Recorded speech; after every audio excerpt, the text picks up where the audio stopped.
ರಷ್ಯಾದ ಆಕಾಶ -50 ಡಿಗ್ರಿ ಸೆಲ್ಸಿಯಸ್ನ ಕೊರೆಯುವ ಚಳಿ, ಸುಮಾರು 40,000 ಅಡಿ ಎತ್ತರದಲ್ಲಿ ಹಾರುತ್ತಿದ್ದ ಬೃಹತ್ IL-76 ವಿಮಾನ. ಆ ವಿಮಾನದ ರೆಕ್ಕೆಯ ಕೆಳಗೆ ಒಂದು ರಹಸ್ಯ ಎಂಜಿನ್ ಅನ್ನ ಕಟ್ಟಲಾಗಿತ್ತು ಹಾಗೂ ಅದರ ಗರ್ಜನೆ ದೆಹಲಿಯಿಂದ ಹಿಡಿದು ವಾಷಿಂಗ್ಟನ್ನವರೆಗೂ ಕೇಳಿಸ್ತಾ ಇತ್ತು. ಸರಿಯಾಗಿ ಇದೇ ಸಮಯಕ್ಕೆ ಅಮೆರಿಕ ಯಾವುದೇ ಕಾರಣವಿಲ್ಲದೆ ಭಾರತದ ಫೈಟರ್ ಜೆಟ್ಗಳಿಗೆ ನೀಡಬೇಕಿದ್ದ GF-404 ಎಂಜಿನ್ಗಳ ಸಪ್ಲೈಯನ್ನ 2 ವರ್ಷಗಳ ಕಾಲ ದಿಢೀರಂತ ನಿಲ್ಲಿಸಿಬಿಡ್ತದೆ. ಹಾಗಾದ್ರೆ ಇದು ಕೇವಲ ಸಪ್ಲೈ ಚೈನ್ ಸಮಸ್ಯೆ ಆಗಿತ್ತಾ ಅಥವಾ ಭಾರತದ ಕಾವೇರಿ 2.0 ಎಂಜಿನ್ ಈ ಅಮೆರಿಕಾದ ಏಕಸ್ವಾಮ್ಯವನ್ನ ಶಾಶ್ವತವಾಗಿ ಮುರಿಯಲಿದೆ ಅನ್ನೋ ಭಯ ಈ ವಾಷಿಂಗ್ಟನ್ನ ನಿದ್ದೆಗೆಡಿಸಿತ್ತಾ? ಈ ರೋಚಕ ಕಹಾನಿಯನ್ನು ಇವತ್ತು ಬಿಡಿಸಿಡೋಣ. ದಶಕಗಳಿಂದ ಈ ಅಮೆರಿಕ ಮತ್ತು ಯುರೋಪ್ ದೇಶಗಳು ಯಾವ ಜೆಟ್ ಎಂಜಿನ್ ತಂತ್ರಜ್ಞಾನವನ್ನು ಭಾರತದಿಂದ ಬಚ್ಚಿಟ್ಟಿದ್ದವೋ ಆ ಸಿಂಗಲ್ ಕ್ರಿಸ್ಟಲ್ ಬ್ಲೇಡ್ ಮಾಡುವ ಮ್ಯಾಜಿಕ್ ಫಾರ್ಮುಲಾ ರಾತ್ರೋರಾತ್ರಿ ಭಾರತದ ಕೈಗೆ ಹೇಗೆ ಸಿಕ್ತು? ಇವತ್ತು ಗ್ಲೋಬಲ್ ಡಿಫೆನ್ಸ್ ಮಾರ್ಕೆಟ್ನಲ್ಲಿ ಪ್ರಶ್ನೆ ಭೂಕಂಪವನ್ನೇ ಸೃಷ್ಟಿಸುತ್ತಿದೆ. ಈ ಅಮೆರಿಕ, ಇಸ್ರೇಲ್, ಚೀನಾ, ಪಾಕಿಸ್ತಾನ ಎಲ್ಲರೂ ಶಾಕ್ನಲ್ಲಿದ್ದಾರೆ. ಗೆಳೆಯರೆ, ಕಾವೇರಿ 2.0 ನಮ್ಮ ಭಾರತದ ಹೆಮ್ಮೆಯ ಸಂಕೇತ. ಸೊ ಈ ಕಥೆಯಲ್ಲಿ ಮುಂದೆ ಹೋಗುವ ಮುನ್ನ ಹಗಲಿರುಳು ಶ್ರಮಿಸಿ ಈ ಎಂಜಿನ್ ಸೃಷ್ಟಿಸಿದ ನಮ್ಮ DRDO ಮತ್ತು GTRE ವಿಜ್ಞಾನಿಗಳಿಗೆ ಒಂದು ಸೆಲ್ಯೂಟ್ ಹೊಡೆಯೋದಕ್ಕಾಗಿ ಈ ವಿಡಿಯೋಗೊಂದು ಲೈಕ್ ಮಾಡಿ, ಹಾಗೆ ಕಾಮೆಂಟ್ ಬಾಕ್ಸ್ನಲ್ಲಿ ಹೆಮ್ಮೆಯಿಂದ ಜೈ ಹಿಂದ್ ಅಂತ ಬರೆಯಿರಿ. ಗೆಳೆಯರೆ, 2026ರ ನವ ಭಾರತ ಇಡೀ ಪ್ರಪಂಚವೇ ತನ್ನ ಇಂಜಿನಿಯರಿಂಗ್ ಶಕ್ತಿಯನ್ನು ಒಪ್ಪಿಕೊಳ್ಳುವಂತೆ ಮಾಡಿದೆ. ಯಾಕಂದ್ರೆ ಜೆಟ್ ಎಂಜಿನ್ ನ ಅತ್ಯಂತ ಕಷ್ಟಕರವಾದ ಭಾಗ ಅಂದ್ರೆ ಹಾರ್ಡ್ ಸೆಕ್ಷನ್ ನ ಗುಟ್ಟನ್ನು ನಮ್ಮ ವಿಜ್ಞಾನಿಗಳು ಕೊನೆಗೂ ಭೇದಿಸಿದ್ದಾರೆ. ಟೈಟಾನಿಯಂ ಮತ್ತು ಸೂಪರ್ ಅಲಾಯ್ಗಳಿಗಾಗಿ ದೇಶದೊಳಗೆ ಪ್ರತ್ಯೇಕ ಮ್ಯಾನುಫ್ಯಾಕ್ಚರಿಂಗ್ ಪ್ಲಾಂಟ್ಗಳು ಶುರುವಾಗಿವೆ. ಸೊ ಇದರ ಫಲಿತಾಂಶವಾಗಿ 1700 ಕೆಲ್ವಿನ್ನ ಭೀಕರ ಉಷ್ಣಾಂಶವನ್ನು ತಡೆದುಕೊಳ್ಳುವ ಸಾಮರ್ಥ್ಯವನ್ನು ಭಾರತ ಈಗ ಸಾಧಿಸಿದೆ. ಯಾವಾಗ ಕಾವೇರಿ 2.0 ಲ್ಯಾಬ್ ಪರೀಕ್ಷೆಯಲ್ಲಿ 1700 ಕೆಲ್ವಿನ್ ಉಷ್ಣಾಂಶದ ಈ ಮ್ಯಾಜಿಕ್ ನಂಬರ್ ಅನ್ನು ದಾಟಿತ್ತು, ಈ ವಾಷಿಂಗ್ಟನ್ ಅಲ್ಲಿ ರೆಡ್ ಅಲರ್ಟ್ ಶುರುವಾಯಿತು. ಸೊ ಈಗ ಇದರ ಹಿಂದಿನ ಜಿಯೋ ಪಾಲಿಟಿಕ್ಸ್ ಆಟವನ್ನು ಅರ್ಥ ಮಾಡಿಕೊಳ್ಳಿ. ಭಾರತಕ್ಕೆ ತನ್ನ 83 ತೇಜಸ್ ಮಾರ್ಕ್ 1 ಯುದ್ಧ ವಿಮಾನಗಳಿಗಾಗಿ ಅಮೆರಿಕಾದ ಎಂಜಿನ್ಗಳ ತುರ್ತು ಅಗತ್ಯವಿತ್ತು. ಆದರೆ ಅಮೆರಿಕ ಸಪ್ಲೈ ಚೈನ್ ನೆಪವೊಡ್ಡಿ ಡೆಲಿವರಿಯನ್ನ 2 ವರ್ಷಗಳ ಕಾಲ ಮುಂದೂಡಿತ್ತು. ಯಾಕಂದ್ರೆ ಭಾರತ ಸ್ವಂತ ಜೆಟ್ ಎಂಜಿನ್ ಮಾಡಿದ್ರೆ ತಮ್ಮ $1 ಬಿಲಿಯನ್ ಡಿಫೆನ್ಸ್ ಮಾರ್ಕೆಟ್ ಕೈ ತಪ್ಪಿ ಹೋಗುತ್ತದೆ ಅನ್ನೋ ಭಯ ಈ ಅಮೆರಿಕವನ್ನ ಕಾಡ್ತಾ ಇತ್ತು. ಹಾಗೂ ಇದು ಅಮೆರಿಕದ ಕ್ಲಾಸಿಕ್ ಜಿಯೋ ಪಾಲಿಟಿಕಲ್ ಪ್ರೆಷರ್ನ ಟ್ಯಾಕ್ಟಿಕ್ ಆಗಿತ್ತು. ಹಾಗೇನೆ ಇಲ್ಲಿ ನಾವು ಒಂದು ಮುಖ್ಯವಾದ ವಿಚಾರವನ್ನು ಅರ್ಥ ಮಾಡಿಕೊಳ್ಳಲೇಬೇಕು. ರಾಕೆಟ್ ಎಂಜಿನ್ ಮಾಡೋದಕ್ಕಿಂತ ಜೆಟ್ ಎಂಜಿನ್ ಮಾಡೋದು ಯಾಕಷ್ಟು ಕಷ್ಟ? ನಮ್ಮ ಇಸ್ರೋ ಮಂಗಳ, ಚಂದ್ರನವರೆಗೂ ಅತ್ಯಂತ ಯಶಸ್ವಿಯಾಗಿ ರಾಕೆಟ್ ಕಳಿಸಿದೆ. ಆದರೆ ಜೆಟ್ ಎಂಜಿನ್ ಕಥೆಯೇ ಬೇರೆ. ರಾಕೆಟ್ ಎಂಜಿನ್ ಕೇವಲ ಕೆಲವು ನಿಮಿಷಗಳ ಕಾಲ ಮಾತ್ರ ಉರಿಯುತ್ತದೆ. ಆದರೆ ಫೈಟರ್ ಜೆಟ್ ಎಂಜಿನ್ ಸಾವಿರಾರು ಗಂಟೆಗಳ ಕಾಲ ಸತತವಾಗಿ ಕೆಲಸ ಮಾಡಬೇಕು. ಅದು ಕೂಡ ಆಕಾಶದಲ್ಲಿ -ಡಿಗ್ರಿ ಕೊರೆಯುವ ಚಳಿಯಲ್ಲಿ ಮತ್ತು ಎಂಜಿನ್ ಒಳಗೆ ಜ್ವಾಲಾಮುಖಿ ಅಂತ ಉಷ್ಣಾಂಶದಲ್ಲಿ. ಸೊ ಇಡೀ ಪ್ರಪಂಚದಲ್ಲಿ ಅಮೆರಿಕ, ರಷ್ಯಾ, ಬ್ರಿಟನ್, ಫ್ರಾನ್ಸ್ ಮತ್ತು ಚೀನಾ ಈ 5 ದೇಶಗಳನ್ನ ಬಿಟ್ರೆ ಬೇರೆ ಯಾರಿಗೂ ಈ ತಂತ್ರಜ್ಞಾನ ಒಲ್ದಿಲ್ಲ. ಸೊ ಇದನ್ನೇ ರಕ್ಷಣಾ ಕ್ಷೇತ್ರದಲ್ಲಿ ಹಾಲಿ ಗ್ರೇಲ್ ಆಫ್ ಏವಿಯೇಷನ್ ಅಂತ ಕರೀತಾರೆ.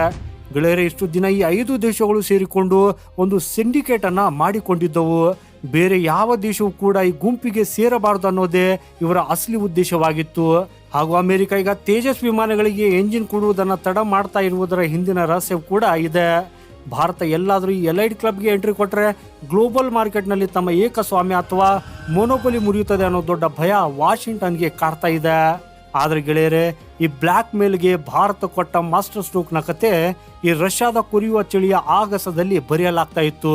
ಈ ಜೆಟ್ ಎಂಜಿನ್ ಅನ್ನು ನೆಲದ ಮೇಲಿನ ಲ್ಯಾಬ್ ನಲ್ಲಿ ಓಡಿಸೋದು ಒಂದ್ ಲೆಕ್ಕ, ಆದರೆ 40,000 ಅಡಿ ಎತ್ತರದಲ್ಲಿ ಆಕ್ಸಿಜನ್ ಇಲ್ಲದೆ -50 ಡಿಗ್ರಿ ತಾಪಮಾನದಲ್ಲಿ ಅದು ಕೆಲಸ ಮಾಡಬೇಕು. ಸೊ ಇದೇ ಹೈ ಆಲ್ಟಿಟ್ಯೂಡ್ ಪರೀಕ್ಷೆಗಾಗಿ ಭಾರತ ಕಾವೇರಿ ಎಂಜಿನ್ ನ ಡ್ರೈ ವೇರಿಯಂಟ್ ಅನ್ನು ಮಾಸ್ಕೋ ಹತ್ತಿರದ ಗ್ರೊಮೋ ಫ್ಲೈಟ್ ರಿಸರ್ಚ್ ಇನ್ಸ್ಟಿಟ್ಯೂಟ್ಗೆ ಕಳಿಸಿತು. ಶಬ್ದದ ವೇಗದ 70% ವೇಗದಲ್ಲಿ ಅಂದ್ರೆ ಮ್ಯಾಕ್ 0.7 ಸ್ಪೀಡ್ ನಲ್ಲಿ ಹಾರುತ್ತಿರುವಾಗ ಎಂಜಿನ್ ಅನ್ನ ಆಫ್ ಮಾಡಿ ಆ ಭೀಕರ ಚಳಿಯಲ್ಲಿ ಮತ್ತೆ ಸ್ಟಾರ್ಟ್ ಮಾಡುವ ಕಠಿಣ ಪರೀಕ್ಷೆ ನಡೆದಿತ್ತು.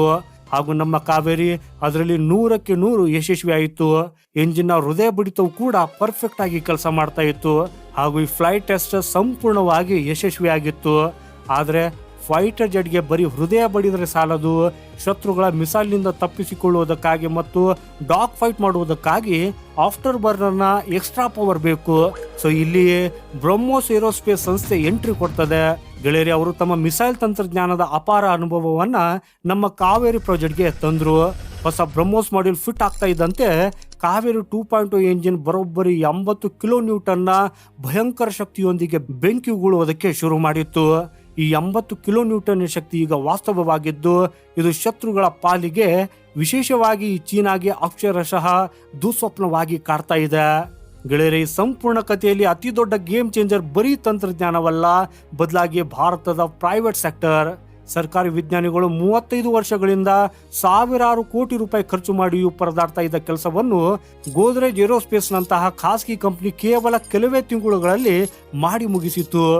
ಅದೇಗೆ ಅನ್ನೋದು ನಿಮ್ಗೆ ಗೊತ್ತಾ ಗೆಳೆಯರೆ? ಅದು ಹೇಗಂದ್ರೆ, ಡಿಜಿಟಲ್ ಟ್ವಿನ್ ತಂತ್ರಜ್ಞಾನವನ್ನು ಬಳಸಿ ಸೂಪರ್ ಕಂಪ್ಯೂಟರ್ನಲ್ಲಿ ಅಸಲಿ ಎಂಜಿನ್ನ ನಿಖರವಾದ ವರ್ಚುವಲ್ ಕ್ಲೋನ್ ಅನ್ನ ಮಾಡಿದ್ರು.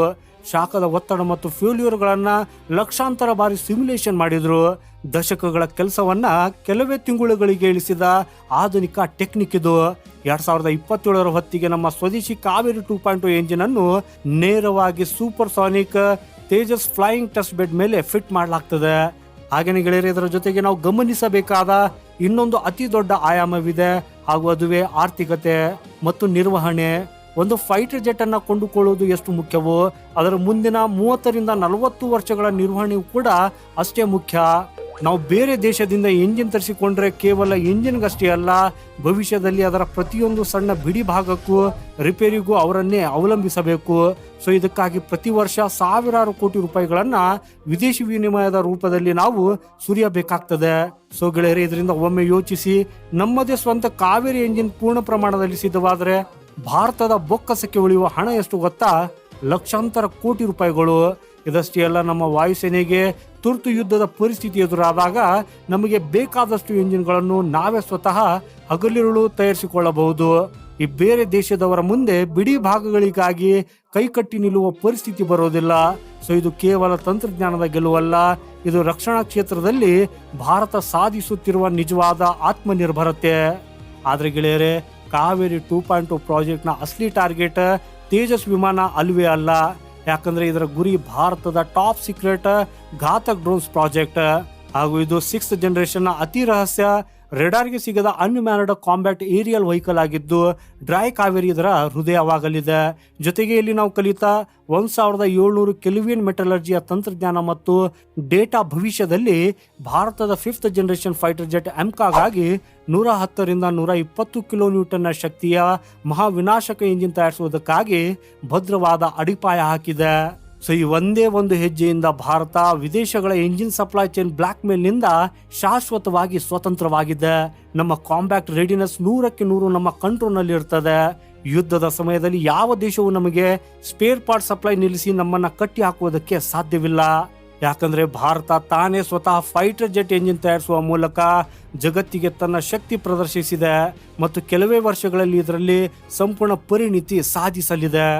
ಗೆಳೆಯರೆ, ಕಾವೇರಿ 2.0 ಈ ಐತಿಹಾಸಿಕ ಯಶಸ್ಸು ಹಾಗೂ ಗೋದ್ರೇಜ್ ನಂತಹ ಪ್ರೈವೇಟ್ ಕಂಪನಿಗಳ ಸಾಧನೆ ಬಗ್ಗೆ ನಿಮ್ಮ ಅನಿಸಿಕೆ ಏನು? ಭಾರತ ಮುಂಬರುವ ದಿನಗಳಲ್ಲಿ ಎಮ್ಕಾಗಾಗಿ ಇದಕ್ಕಿಂತ ಪವರ್ಫುಲ್ ಎಂಜಿನ್ ತಯಾರಿಸುವಲ್ಲಿ ಯಶಸ್ವಿ ಆಗುತ್ತಾ? ನಿಮ್ಮ ಅಭಿಪ್ರಾಯವನ್ನ ಕಮೆಂಟ್ ಬಾಕ್ಸ್ ನಲ್ಲಿ ಖಂಡಿತ ಬರೆಯಿರಿ. ಯಾಕಂದ್ರೆ ನಾವು ಪ್ರತಿಯೊಂದು ಕಮೆಂಟ್ ಅನ್ನ ಬಹಳ ಆಸಕ್ತಿಯಿಂದ ಓದ್ತೇವೆ. ಈ ವಿಡಿಯೋ ಇಷ್ಟವಾಗಿದ್ರೆ ಲೈಕ್ ಮಾಡಿ, ನಿಮ್ಮ ಸ್ನೇಹಿತರೊಂದಿಗೆ ಶೇರ್ ಮಾಡಿ. ನೀವಿನ್ನು ನಮ್ಮ ಚಾನೆಲ್ ಅನ್ನ ಸಬ್ಸ್ಕ್ರೈಬ್ ಮಾಡಿಲ್ಲ ಅಂದ್ರೆ ಈಗಲೇ ಸಬ್ಸ್ಕ್ರೈಬ್ ಮಾಡಿ, ಹಾಗೂ ಬೆಲ್ ಐಕಾನ್ ಒತ್ತಿ ಆಲ್ ಅಂತ ಸಿಲೆಕ್ಟ್ ಮಾಡಿ. ಸಿಗೋಣ ಮುಂದಿನ ಮತ್ತೊಂದು ಇಂಟ್ರೆಸ್ಟಿಂಗ್ ಮಾಹಿತಿಯೊಂದಿಗೆ. ವಂದೇ ಮಾತರಂ. ಭಾರತ್ ಮಾತಾ ಕಿ ಜೈ.